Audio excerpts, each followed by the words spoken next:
आज हम यहाँ पर नाटक और एकांकी में 4 अंतर देखेंगे। महत्वपूर्ण अंतर है, परीक्षा में आपसे 4 नंबर में बिल्कुल पूछा जा सकता है।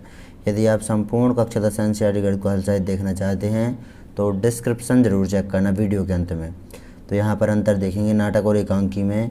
तो नाटक अनेक अंक वाली रंगमंचीय विधा है, एकांकी है एक अंक वाली विधा। नाटक में पात्रों की संख्या अधिक होती है जबकि एकांकी में पात्र सीमित होते हैं। नाटक में संवाद की व्यापकता होती है, एकांकी इसमें संवाद होता है संक्षिप्त। नाटक का आकार बड़ा होता है, एकांकी का आकार छोटा होता है। जब नाटक में संवाद की व्यापकता होगी तो आकार बड़ा ही होगा और एकांकी में संवाद संक्षिप्त होते हैं तो इसका आकार छोटा होगा। ये बात भी जाहिर है। नाटक ध्रुव स्वामिनी एक नाटक है, ये जयशंकर प्रसाद जी ने लिखा है। एकांकी राम कुमार वर्मा जी की प्रसिद्ध एकांकी पृथ्वीराज की आँख, ये एकांकी का उदाहरण है।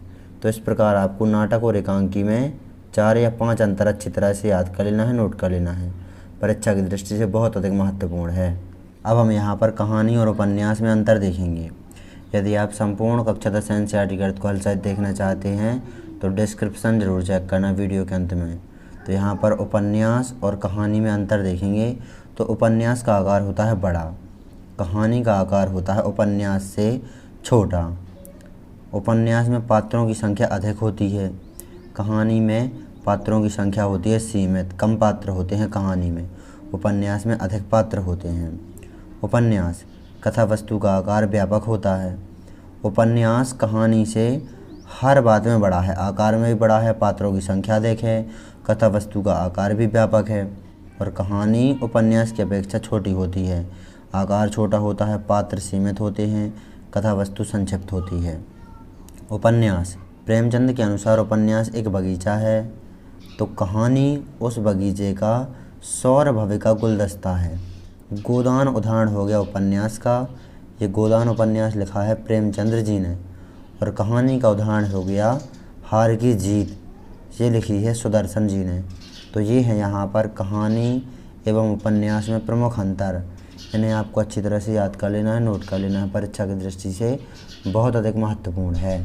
अब हम यहाँ पर आत्मकथा की परिभाषा देखेंगे और जीवनी एवं आत्मकथा में अंतर देखेंगे। तो यहाँ पर आत्मकथा की परिभाषा देखेंगे। आत्मकथा गद्य की विधा है जिसमें तटस्थता के साथ लेखक स्वयं अपने जीवन की कथा रसात्मक ढंग से लिखता है। आत्मकथा में लेखक स्वयं अपने जीवन की कथा को रसात्मक ढंग से लिखता है। आत्मकथा किसी व्यक्ति की स्वलिखित जीवन गाथा है।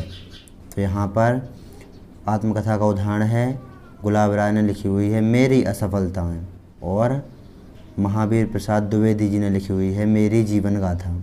तो ये 2 आत्मकथाएं हैं और उनके ये लेखक हैं। अब जीवनी एवं आत्मकथा में अंतर लिखेंगे। तो यहाँ पर पहला अंतर है, जीवनी किसी दूसरे के द्वारा लिखी जाती है जबकि आत्मकथा खुद के द्वारा लिखी जाती है। दूसरा अंतर है, आत्मकथा में लेखक स्वयं के गुण दोषों का विवेचन करता है जबकि जीवनी में दूसरे के गुण दोषों का विवेचन होता है। तो ये है यहाँ पर आत्मकथा और जीवनी में अंतर, और ये है यहाँ पर आत्मकथा की परिभाषा और 2 आत्मकथा के उदाहरण और उनके लेखक। तो इस प्रकार आपको आत्मकथा और जीवनी में अंतर अच्छी तरह से नोट कर लेना है, परीक्षा की दृष्टि से बहुत अधिक महत्वपूर्ण है।